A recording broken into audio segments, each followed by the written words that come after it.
कोई समय था जब चंबल की पहाड़ियों और घाटियों में डाकुओं का आतंक चरम पर था। ये डाकू स्वयं को बागी कहते थे। हर दिन वहां बंदूकें गरजती रहती थी। ऐसे में गांधी जी, विनोबा भावे और जयप्रकाश नारायण से प्रभावित होकर सालिम नंजदुयाह सुब्बा राव ने स्वयं को इस क्षेत्र में समर्पित कर दिया। सुब्बा राव का जन्म 7 फरवरी 1929 को बंगलौर में हुआ था। इनके पिताश्री एक वकील थे, पर वे झूठे मुकदमे नहीं लड़ते थे। घर में देश प्रेम और आध्यात्म की सुगंध व्याप्त थी। इसका प्रभाव बालक सुब्बा राव पर भी पड़ा। 13 वर्ष की अवस्था में जुलूस निकालते हुए ये पकड़े गए, पर छोटे होने के कारण इन्हें छोड़ दिया गया। इन्हीं दिनों उन्होंने अपने मित्र श्री सुब्रमण्यम के साथ घर जाकर सूत काटना और उसी से बने कपड़े पहनना प्रारंभ कर दिया। कानून की परीक्षा उत्तीर्ण करते ही उन्हें कांग्रेस सेवा दल के संस्थापक डॉक्टर हार्डिकर का पत्र मिला, जिसमें उन्होंने उनसे दिल्ली में कांग्रेस सेवा दल का कार्य करने का आग्रह किया गया था।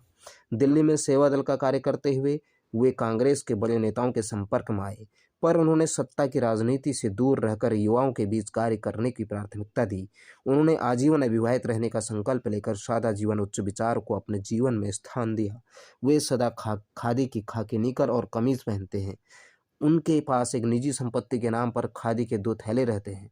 एक में कुछ दैनिक उपयोग की वस्तुएं रहती हैं और दूसरे में कुछ छोटा टाइपराइटर और कागज। स्वतंत्रता प्राप्ति के कुछ समय बाद ही कांग्रेस अपने पथ से भटक गई। फिर कांग्रेस सेवा दल भी सत्ता की दलदल में फंस गया। इससे सुब्बा राव का मन खिन्न हो गया। उन्हीं दिनों विनोबा भावे और जयप्रकाश नारायण चंबल के बागियों के बीच घूम घूम कर उन्हें आत्मसमर्पण करने के लिए प्रेरित कर रहे थे। सुब्बा राव इस कार्य में उनके साथ लग गए। 14 अप्रैल 1972 को उनके प्रयास रंग लाए, जब 150 से भी अधिक खूंखार दस्युओं ने गांधी जी के चित्र के सामने अस्त्र शस्त्र रख दिए। इसमें सुब्बा राव की मुख्य भूमिका थी, जो भाई जी के नाम से विख्यात हो चुके थे। सुब्बा राव को युवकों और बच्चों के बीच काम करने में बहुत आनंद आता था। वे देश भर में उनके लिए शिविर लगाते हैं। उनका मानना है कि नई पीढ़ी के सामने यदि आदर्शवादी लोगों की चर्चा हो तो वे उन जैसे बनने का प्रयास करेंगे, पर दुर्भाग्य से प्रचार माध्यम आज केवल नंगेपन, भ्रष्टाचार, जाति, प्रांत आदि के भेदों को प्रमुखता देते हैं।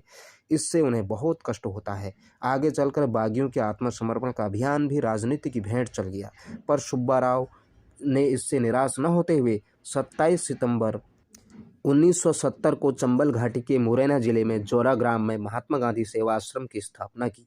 आज भी वे उसी को अपना केंद्र बनाकर सेवा कार्यों में जुटे हैं। सुब्बा राव ने केवल देश में ही नहीं तो विदेश में भी युवकों के शिविर लगाए हैं। उन्हें देश विदेश के सैकड़ों पुरस्कारों व सम्मानों से अलंकृत किया जा चुका है।